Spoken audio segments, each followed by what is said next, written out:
and their transformation. And it's called the Transformation of Marinas to Social Living Spaces.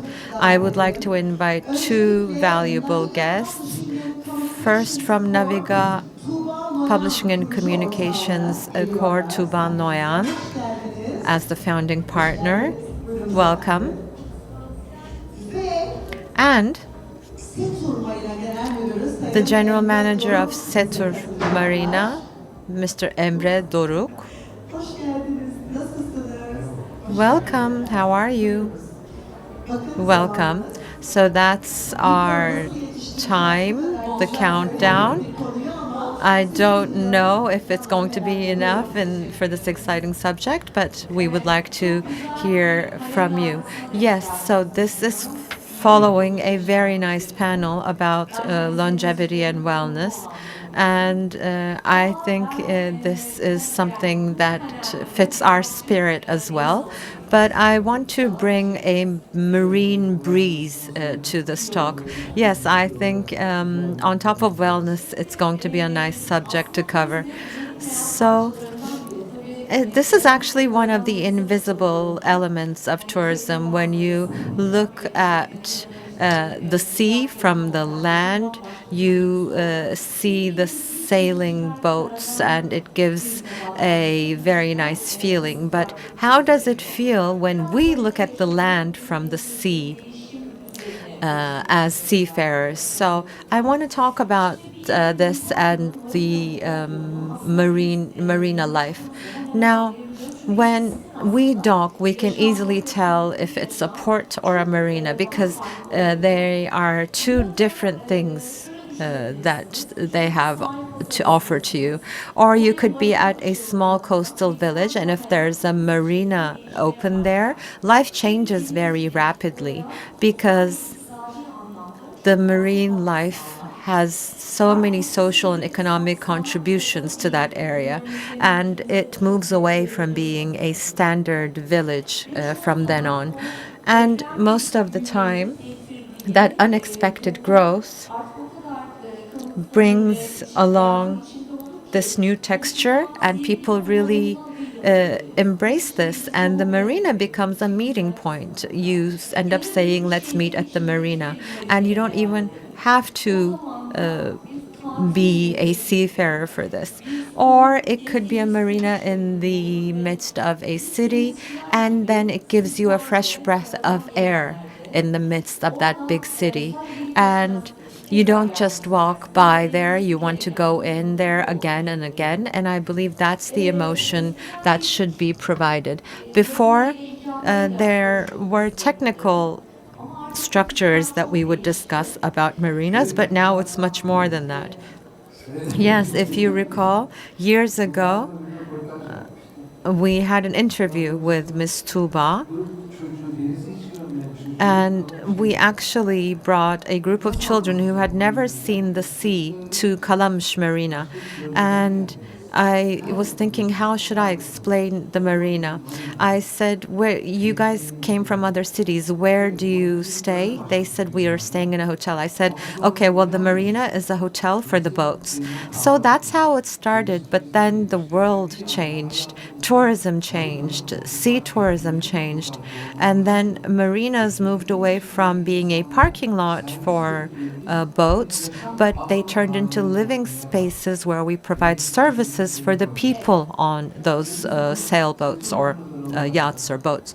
So as Setur Marina, we have about 45 years of experience. It started off as a hobby because our investor had special interest in this, but then this grew. And in the coastal areas in Turkey, we had a transformation for all of our marinas. And what was that about? Well, it moved away from being a parking lot for boats, but it turned into an experience center for the people on those boats. Well, we discussed this before. In fact, in the tourism investments, we don't look at the number of stars, but experience. Yeah, well, Legally, there are some star requirements. There are things that we need to do in our facilities. We have to make certain investments, but it's not about that really.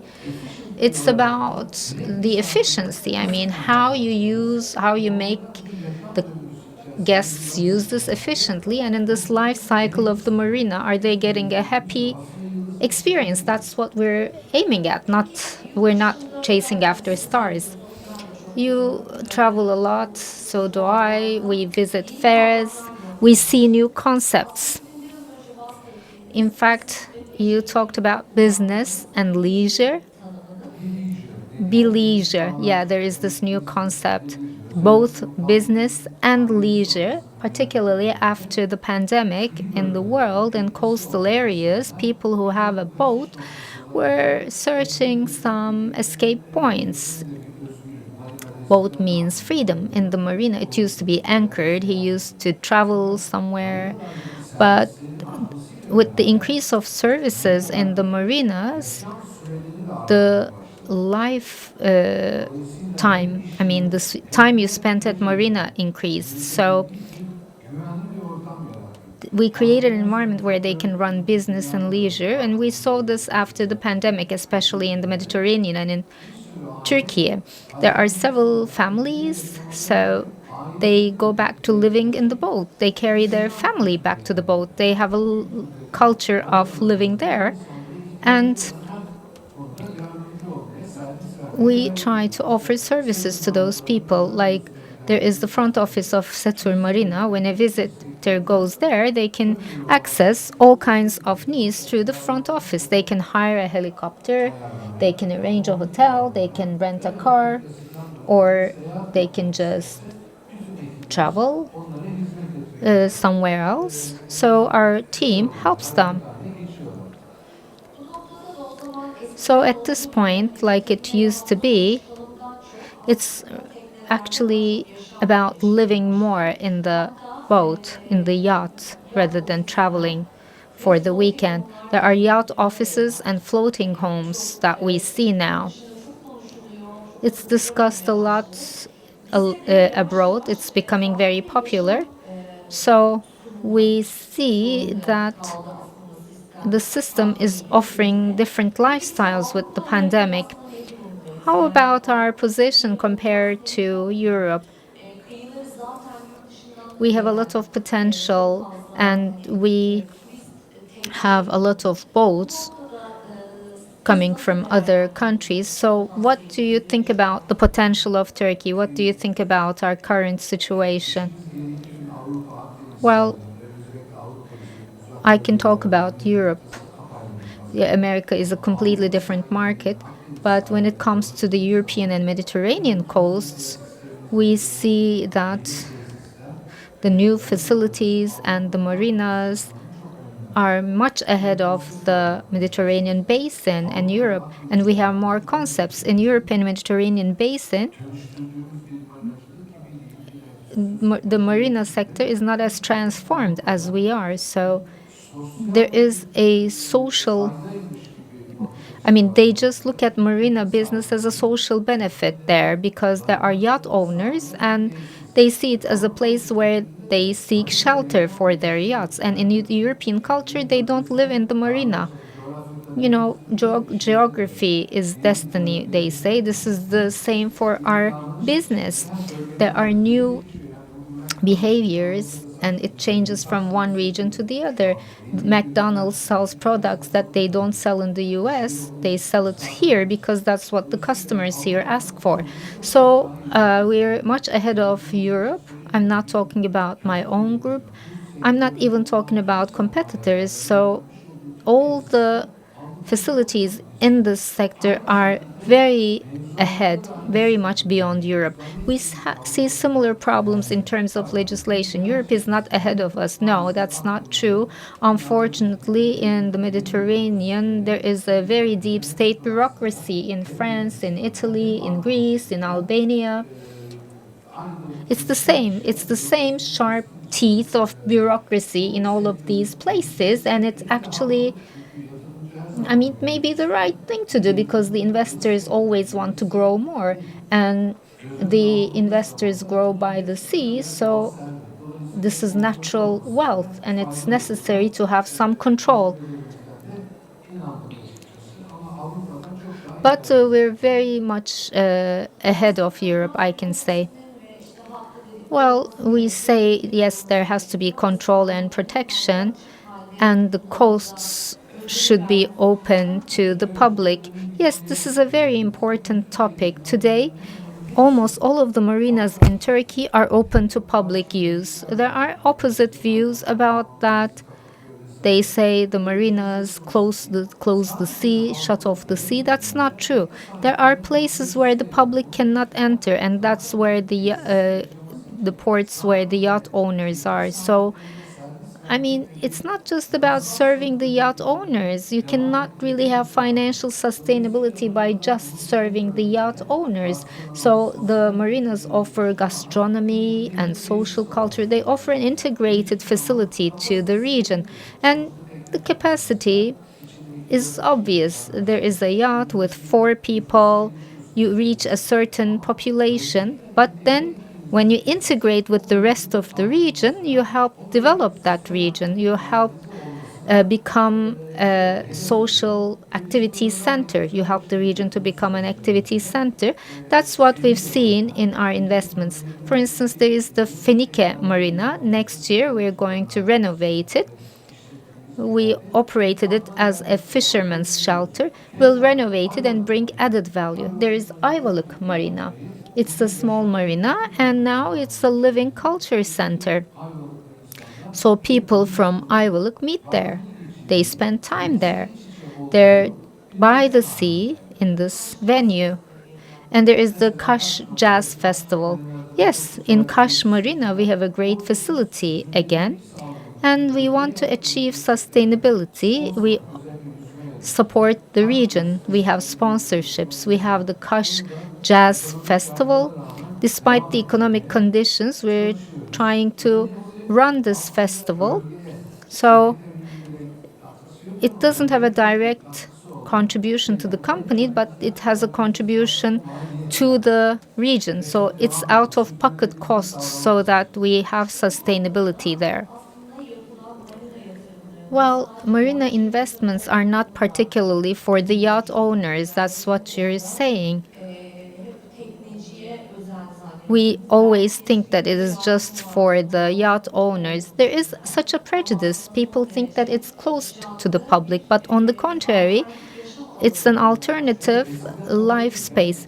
In the past, it used to be closed. That's true. They were private, secure areas, but right now, with the new system, all the marinas are open to the public and they are living spaces, living venues. Okay, you say they are open to the public. As someone from Kalamış and Kadıköy, I want to talk about the Kalamış project because Istanbul is very busy and it's very difficult to breathe. And Kalamış is one of the neighborhoods where we can breathe. So let's talk about that vision. It's going to be a brand new project that's going to be included in the city. Let's get some tips from you. Let's hear your vision about Kalamış. Well, it's a privatization process that lasted for 16 years, and now it's finalized after this long journey. I mean, it's a different topic, but at the end of the day, it's a great project that is starting, and it's for our country, our city, Istanbul, our Kadıköy. I'm very proud of that project. I think it's $504 million for 40 years of privatization. $150 million of investment is foreseen. So it's going to be this diamond of Istanbul. Of course, Kadıköy's dynamics cannot be disregarded. I mean, we can't do anything that Kadıköy doesn't want. Koç Group has a saying, we are a mirror of what we do. We want to bring added value, and you can see this in our past work. We have a lot of investments in Turkey, and it's going to be yet another Istanbul. We're going to raise the stakes for Istanbul. The people of Kadıköy should feel comfortable. There won't be any aggressive structures. It will be completely open to the people of Kadıköy. And I can give you a good news. You know, we took a risk, and we're going to open the jetties to people. You know, the jetties are generally closed to people, but we will open it to the public so the people will enjoy the sunset through the marina in Kadıköy. Well, we have 20 minutes given to us. In fact, we tried to discuss the marine perspective. We know very well that what matters for us is not where we are anchored. It matters how we live there, what kind of a life we bring there, and generally, it is filled with pleasure, and you want to come back to it. So, is there anything you want to add when it comes to the marinas and the new life? Otherwise, we'll close. Well, Turkey is growing. We have a lot of distance to cover, like it is the case in tourism. It's an 8,000-kilometer coastline. The number of marinas, the bureaucratic process, the investment process, completing the construction, operating the facilities. I mean, it takes a lot of time. So when you decide a project today, the implementation lasts 4 or 5 years. And right now, we have a difference in terms of supply and demand. There is a lot of demand. There are few marinas.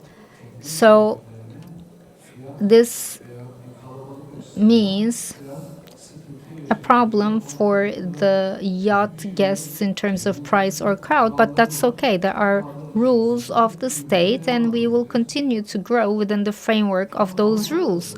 But that is the case in Europe as well. There is Alimos Marina, Kalamaki Marina in Greece for the last 10 years. You know, it's been privatized, but there is only a Shell station inside. There is nothing else. And the Shell station and Greek administration, privatization administration, have this court case going on. I mean, we saw that. So, in fact, in Mediterranean, we're all the same. This is the nature of this business.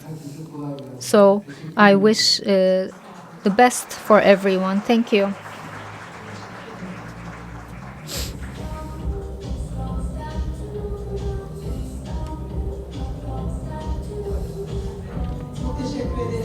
Thank you very much.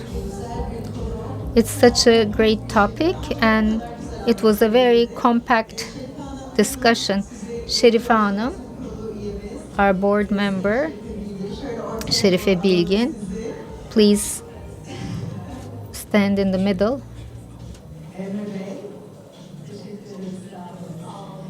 Thank you. Let's have a photo together.